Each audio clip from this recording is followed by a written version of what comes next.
Alright, we're back to actually possible levels this time with Bloodsauce Dungeon. There won't be another ancient cheese scenario ever again. I hope. This level has lots of cool speedrunning tech that I used to some extent, and had two really close calls during the escape. The full run is linked in the description. I fastball at the start of the room and then set up a power bomb into the next room transition. I do this because I need to gain as much distance from Pizzaface as possible before clearing the next segment. I do some Mach cancels off these ledges and then do a jump at Mach 2 to stun the Spencer. I then do two Mach cancels into a grab slide heading left to get past this area with the platforms.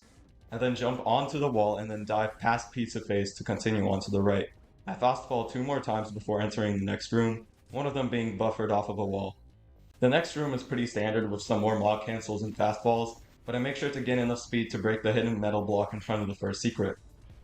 This secret goes in pretty much a straight line, and since Pizzaface spawns behind me, I'm able to easily outrun him.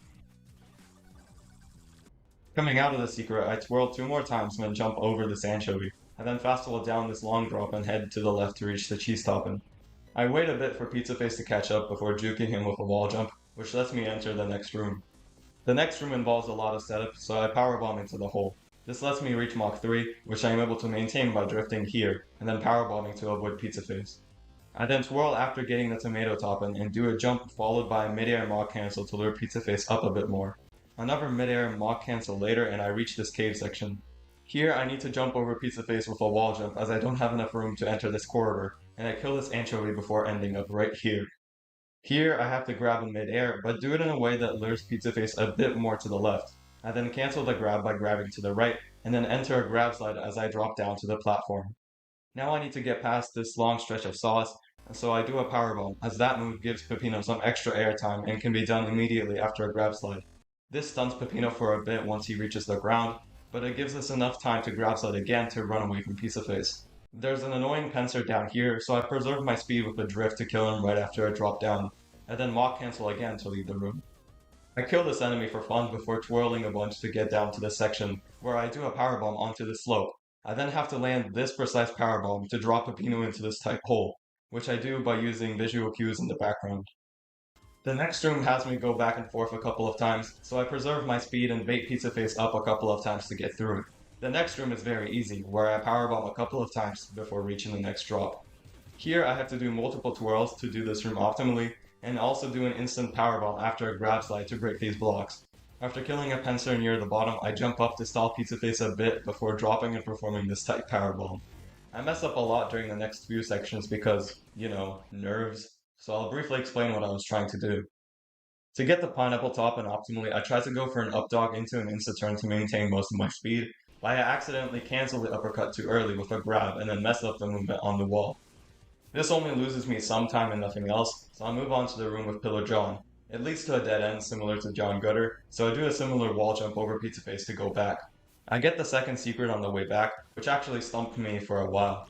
Pizzaface will always get me if I were to go too slow, so I have to maneuver my way around the pizza cutters while also going fast. I start off with a long jump into a Mach cancel over the first pizza cutter, followed by a jump and a grab onto this ledge. I stop here to avoid running into this pizza cutter, and then do another jump grab to get up to this ladder section. Going too fast will lead to me getting hit by this pizza cutter on the top level, so I slow down by doing 3 wall jumps on this wall to not pick up as much speed. Once I get past this first pizza cutter, I have to get to the second pizza cutter as fast as possible, which I then time an intentional hit off of to damage boost up and over Pizzaface. I then use the invincibility frames to get past the rest of the pizza cutters and uppercut to the exit.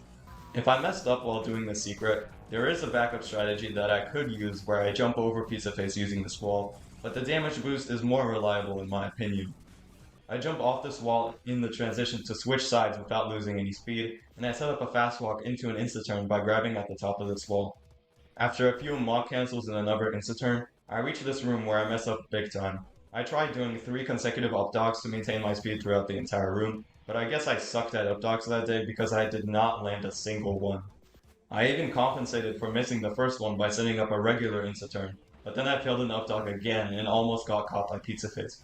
What's funny is that none of this was required to outrun him, and I just wanted to look cool. Whoops.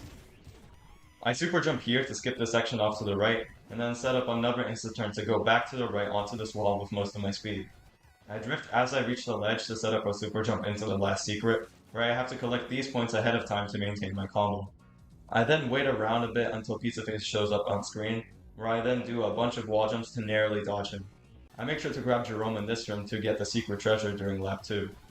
I do the next room a bit too quickly, so I taunt here to give Pizzaface some time to catch up before wall jumping onto this platform to stun Dispenser, and then walk cancel to get to this platform faster. There's a ton of cool ways to do the next room way faster, but frankly I'm not too good at that, especially with most of the enemies being alive from my first trip through here, so I just jump off the wall twice to dodge Pizzaface safely.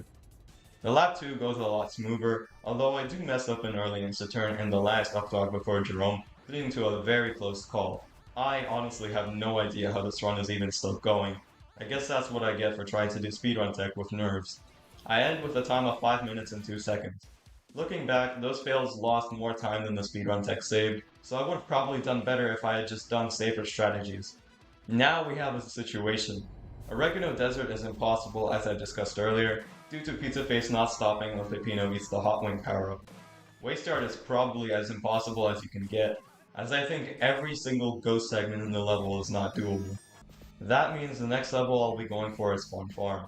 Subscribe if you don't want to miss it, and in the meantime, check out the Ancient Cheese video if you haven't seen it yet. It's one of my favorites.